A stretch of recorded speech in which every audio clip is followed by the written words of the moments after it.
How a son of a poor plumber created Porsche. The history of Porsche. From an engineering consulting firm to producing one of the greatest cars known to men, Porsche defied all odds to be a successful brand, and its history isn't any short of awesomeness. In today's video, we will look at how a plumber's son created Porsche. So, watch this video till the end to find out, and do not forget to like this video. No celebrity can do without having a Porsche in their garage, due to the respect that car commands. Having a single unit breathes luxury, but behind the success Porsche seems to be enjoying today lies a great deal of setbacks. Ferdinand Porsche was born on the 3rd of September 1875 in Maffersdorf, northern Bohemia, Austria. Ferdinand was born to Anton Porsche and Anna Porsche. Being born into a poor family meant Ferdinand could only pray and wish things got better for his family, a silent prayer that would later come through.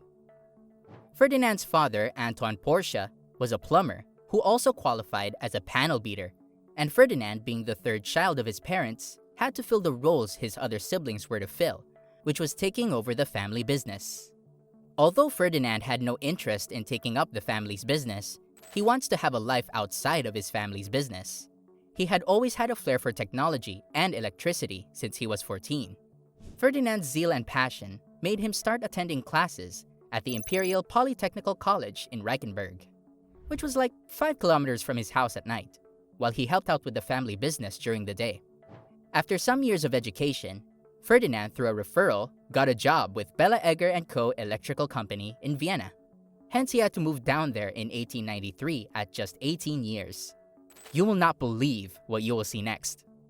Ferdinand understood one thing early in life, which was education is paramount to being successful. So, he took those words with all seriousness.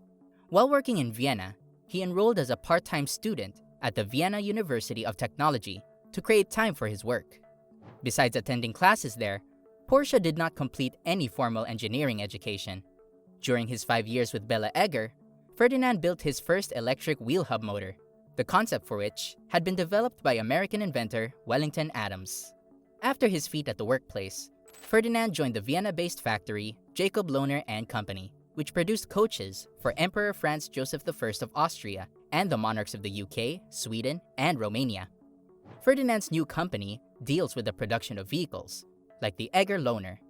The vehicle was a carriage-like car, driven by the 2 electric motors within the front wheel hubs, powered by batteries.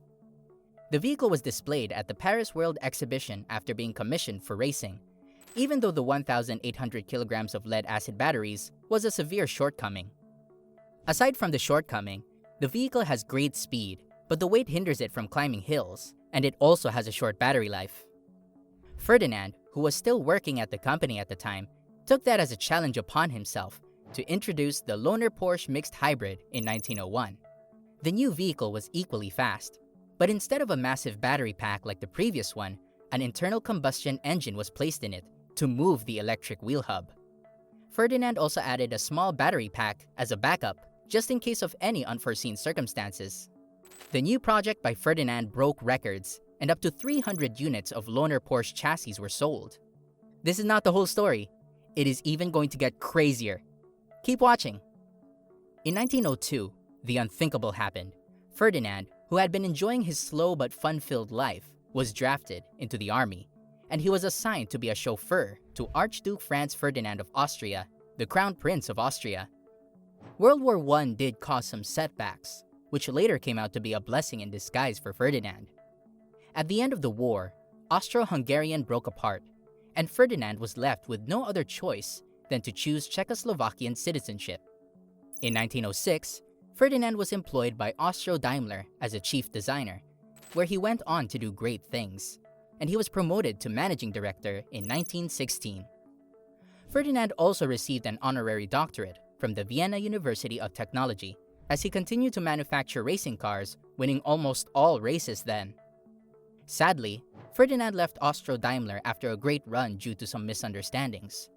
A few months later, he was hired by Daimler Motor and Gesellschaft to serve as technical director in Stuttgart, Germany, which was the hub of the automobile industry at the time. Ferdinand's dream began taking shape as he was awarded another honorary doctorate from the Stuttgart Technical University for his work at Daimler Motor in Gesellschaft. He was later given the honorary title of professor some years later. During his spell at the Daimler Motor in Gesellschaft, Ferdinand developed several successful race car designs. The series of models equipped with superchargers that culminated in the Mercedes-Benz SSK dominated its class of motor racing in the 1920s. In 1926, Daimler Motor in Gesellschaft and Benz & C merged into Daimler-Benz with their joint Mercedes-Benz products. However, Ferdinand's ideas for a small, lightweight Mercedes-Benz car were not popular with the Daimler-Benz board. He left in 1929 for Steyr Automobile, but due to the Great Depression, he was made redundant. After what seemed to be a challenging year for Ferdinand, he returned to Stuttgart and founded an engineering consulting firm in 1931, Dr. Ing HCF Porsche GmbH. Ferdinand teamed up with his son-in-law, an Austrian attorney Anton Pieck, and Adolf Rosenberger, alongside some colleagues he had worked with at his previous places of employment, to commence operation. Although Ferdinand's primary motive for the firm was to be a consultant, which they excelled at with their first project, being a middle-class car for Wanderer, and several other car designs, which were all groundbreaking successes. As the firm grew, Ferdinand decided to work on his own design, since he has vast experience as an automobile designer. Ferdinand came up with a small car, which was the same concept he had with him during his days at Daimler-Benz. Ferdinand financed the project with his life insurance before getting help. But after their profound success with motorcycles, the funding for the car stopped, and he was back to square one. To further achieve his dream due to the Great Depression effect, Ferdinand founded a subsidiary company, High Performance Engines Ltd., to develop a racing car for which he had no customer. Wait a minute, this is not everything. Later in the video, we will show you how Ferdinand started producing the ever-classic Porsche. In 1932, as an effort to combat bankruptcy, an auto union GmbH was formed between struggling car manufacturers like Wanderer, DKW, Audi, and Horch. The chairman of the board of directors wanted a showpiece project. He met with Ferdinand to create something extraordinary, which he did deliver. Luck shined on Ferdinand and other car manufacturers when then Berlin Motor Show German Chancellor Adolf Hitler announced his intention to motorize the nation, with every German owning either a car or a tractor in the future. The new development unveiled two new programs, the People's Car and a state-sponsored motor racing program to develop a high-speed German automotive industry. To initiate this, Mercedes-Benz was given an annual grant, which was later shared between Mercedes-Benz and the auto union. The project led to two projects for Ferdinand's company as well. And with that, he set a precedent for the rest of the decade, with the Volkswagen Beetle as the people's car. This led to some lawsuits between Ferdinand and Tatra, as the Volkswagen was much more like a replica, but the lawsuit was interrupted by World War II.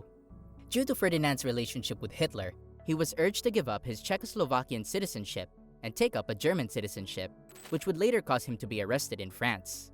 During his time in jail, Ferdinand's son was in charge of the business, till his father and his business partners were released through the help of Sistalia.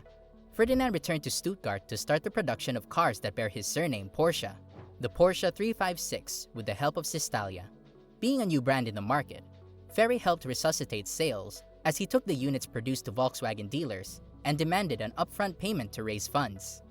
After an amazing run in the automobile business with the Porsche 356, Ferdinand was contracted by Volkswagen as a consultant, a deal that made him entitled to a royalty on every Volkswagen Beetle manufactured. The deal was what Ferdinand and his son needed to boost the production of their cars. In 1951, Ferdinand Porsche died of a stroke and left his son to fill his shoes. With the amazing records of Ferdinand Porsche, it is safe to say he had quite a journey setting up his company. He was inducted into the International Motorsports Hall of Fame and also won the award of Car Engineer of the Century posthumously in 1999.